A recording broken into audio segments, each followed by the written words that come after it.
Aloha. This is Dorian Oniwa, and welcome to our YouTube video teaching ministry. That sounds pretty good. And so anyway, and mahalo. That means thank you in Hawaiian for tuning in.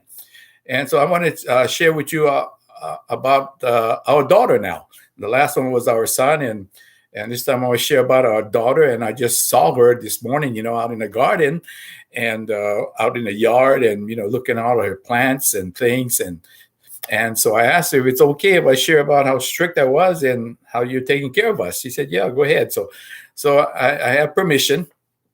And anyway, our daughter, when she was growing up, and I think she might have been 13 years old or somewhere out there, and she was going to go out with some friends, and I told her curfew is 5:30 p.m., not 5:30 a.m.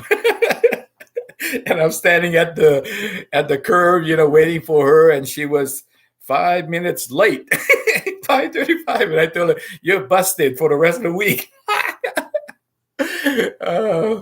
Later on, as she grew up, and I told her, well, there's three things I think that rules that that I have, and one is that you be in church, every Sunday, and then secondly is that on Saturday nights, no videos, no TV, no nothing,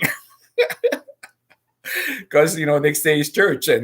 And then also the third thing I told her that you sleep in your bed, don't sleep in your boyfriend's place.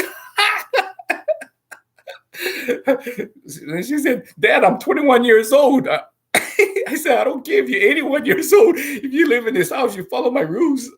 Of course, she said, "Oh, she was sleeping in the uh, uh, boyfriend's place, but in the living room, and the mother's there to supervise her." And so anyway, uh,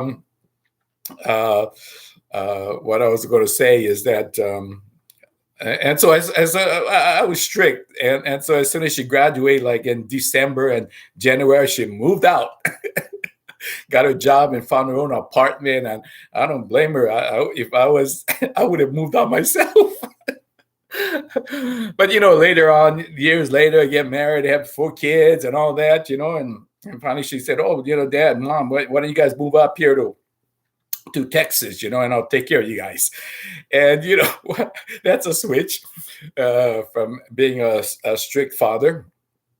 And so we moved out because of the 4 grandkids. Wasn't 4 grandkids, we would have moved up here. And now we have not what 8 of us, 8 of us all live in the same house, and we get along fine. And so anyway, as a result, before we came here, she fixed our bedroom, remodeled our bedroom, and put in a bath shower, and all the bathroom, and tear down walls, and made our closet wider, longer, and fixed up our office. This is the office.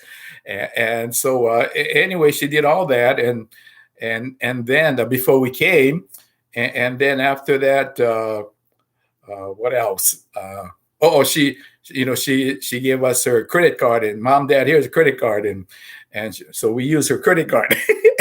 They go buy food and groceries, and for the kids' needs, and gas, all that kind of stuff. And okay, and then she goes and pay for it at the end of the month.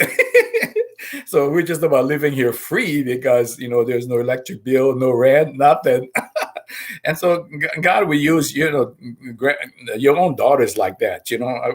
Someone said, "Oh, everybody should have a daughter like that." That's kind of unusual. Or someone said, "Oh, I'm going to pray my kid's going to be like your kids." But see, that's all part of training your kids. Train up a child in the way they should go, and when you grow up, they won't depart from them. Right? Proverbs chapter 22, verse 6. And so it's important. But the thing that I realized as I was sharing with my daughter this morning, that there was always the love. There was always no matter how strict I was, I always loved my kids. And so anyway, that's kind of what I felt like the Lord wanted me to share with you. You know, you train your kids and with love and you know, not out of being mad at them or whatever, and putting them down, and you know, and so now these kids are running around wild because there's no discipline, there's no training, there's, I mean, no love. We used to always say, you know, if you take care of your kids, they're going to take care of you. No, not doesn't work that way. Doesn't always work that way. Got to have love in between, because a lot of times kids, parents, you know, take up their kids, grow up their kids, send them to college, teach them, you know, pay for their bills and take care, do all those things, but in the end, a lot of parents are being abandoned, abandoned, left alone. I mean, that's sad. And so, you know, so if you got to have the love of Jesus, you know, even to live together, 8 people under one house. You got to have love.